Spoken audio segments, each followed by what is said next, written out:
Hello darling, hello darling, hello darling. दोस्तों, 70 के दशक के किशोरदा के गीतों का जादू आज भी कायम है। लेकिन उस वक्त किसी किसी गाने के मेकिंग के दौरान कुछ ऐसा घटित हो जाता था जो हमेशा के लिए एक यादगार कहानी बन जाता था। कुछ ऐसी ही दिलचस्प घटना हुई थी जब पंचम दा आनंद बख्शी जी गाना बनाने के लिए बैठे थे और उसी वक्त फिल्म की हीरोइन आ पहुंची। उसके बाद कैसे एक मजाक बना सदाबहार नगमा। पंचम दा को अचानक कैसे दिमाग में आई उस धुन की चिंगारी और उस गीत को किशोरदा ने अपनी आवाज़ देकर कैसे अमर कर दिया। हम किस गीत की बात कर रहे हैं, जानने के लिए पूरे वीडियो को अंत तक ज़रूर देखिएगा।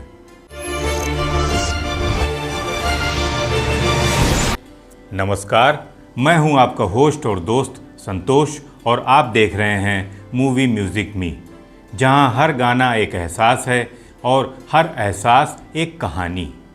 दोस्तों, साल था 1977। फिल्म डार्लिंग डार्लिंग के गीतों की रिकॉर्डिंग होनी थी। फिल्म से जुड़े लोगों की टीम गानों की तैयारी के लिए इकट्ठा हुई थी। देव आनंद, जीनत अमान, पंचम दा यानी आर.डी. बर्मन और गीतकार आनंद बख्शी सभी को बुलाया गया था। लेकिन उसी दिन देव साहब किसी कारणवश नहीं आ पाए। माहौल थोड़ा थोड़ा उदास सा था। स्टूडियो में पंचम दा और बख्शी साहब चुपचाप बैठे थे। तभी जीनत अमान अकेली वहां पहुंची। जीनत को देखकर पंचम दा मुस्कुराए और शरारत भरे अंदाज में बोले, इन आँखों से क्या कर देती हो आप। जीनत बस हल्का सा मुस्कुराई और उनकी नज़रें जाकर मिली बख्शी साहब से। बख्शी साहब भी कहाँ कम थे, तुरंत बोले, ऐसे न मुझे तुम देखो।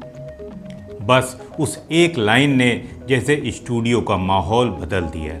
सभी हंसने लगे, लेकिन पंचम दा के कानों में ये पंक्ति गूंजती रह गई। उनके दिमाग में धुन बजने लगी, वही धुन जो आगे चलकर हिंदी सिनेमा का सदाबहार नगमा बनने वाली थी।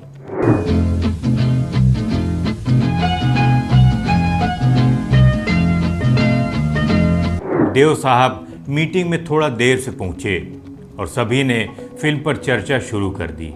लेकिन पंचम दा उस मजाकिया लाइन को भूले नहीं। रात भर उन्होंने उसी पर धुन बनाई और अगले दिन सीधे बख्शी साहब के पास पहुंचे। बोले, भाई अब इस धुन पर आपको गाना लिखना ही होगा। बख्शी साहब पहले तो चौंके, फिर बैठे बैठे ही बोल पिरो डाले, ऐसे न मुझे तुम देखो, सीने से लगा लूंगा। ऐसे न मुझे तुम देखो, सीने से लगा लूंगा। तुमको मैं चुरा लूंगा तुमसे, दिल में छुपा लूंगा। तुमको मैं चुरा लूंगा तुमसे, दिल में छुपा लूंगा। शब्द और धुन जैसे एक दूसरे में घुल गए। अब बारी थी उस गाने को आवाज़ देने की। किशोरदा को बुलावा भेजा गया। अगले दिन वो स्टूडियो पहुँचे। गाना सुना तो बोले, ये तो इजहारे मोहब्बत है। मोहब्बत में डूबे आशिकों के धड़कनों की आवाज़ है। चिंता मत करो, ये गाना पक्का हिट होगा।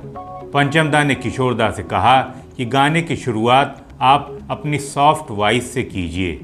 किशोरदा ने रिहर्सल में सॉफ्ट वॉइस में गाकर बताया, ऐसे न मुझे तुम देखो, सीने से लगा लूंगा।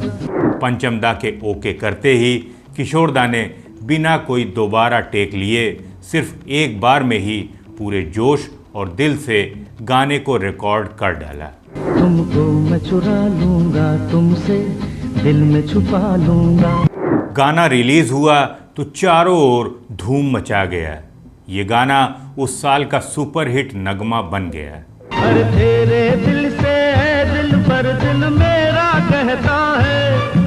आज भी जब ये गाना बजता है तो दिल बेकाबू होकर गुनगुनाने लगता है। प्यार के दुश्मन लोग मुझे डर लगता रहता है। ऐसे न मुझे तुम देखो। आज 48 साल के बाद भी किशोरदा के इस गीत की मिठास बिल्कुल भी कम नहीं हुई है। हाँ थाम लो तुम मेरी बाहें, मैं तुम्हें संभालूंगा, तुमको मैं चुरा लूंगा तुमसे। दोस्तों सोचिए ज़रा, जीनत अमान की एक मदहोश कर देने वाली नज़र, बख्शी साहब की शरारती लाइनें, पंचम दा का संगीत और किशोर दा की आवाज़, इन सब के मेल से जन्मा ये गाना आज भी जवानी का सबसे रोमांटिक इजहार माना जाता है। 70 का दशक देव आनंद और जीनत अमान की जोड़ी के नाम था।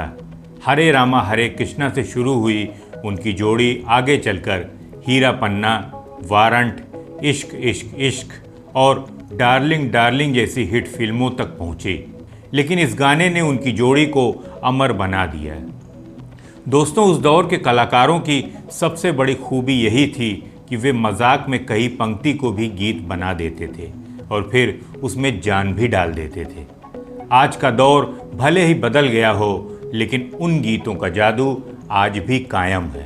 धीमी धीमी आग से एक शोला भड़काया है। दोस्तों ये सिर्फ एक गाने की कहानी नहीं, बल्कि उस दौर की रचनात्मकता और जुनून की मिसाल है।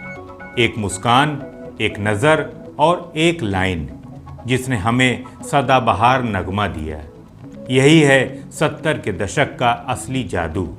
क्या आज भी हम फिल्मों और गानों में वही सच्चाई और दिल से निकली रूह पा सकते हैं? शायद यही सोचने की बात है।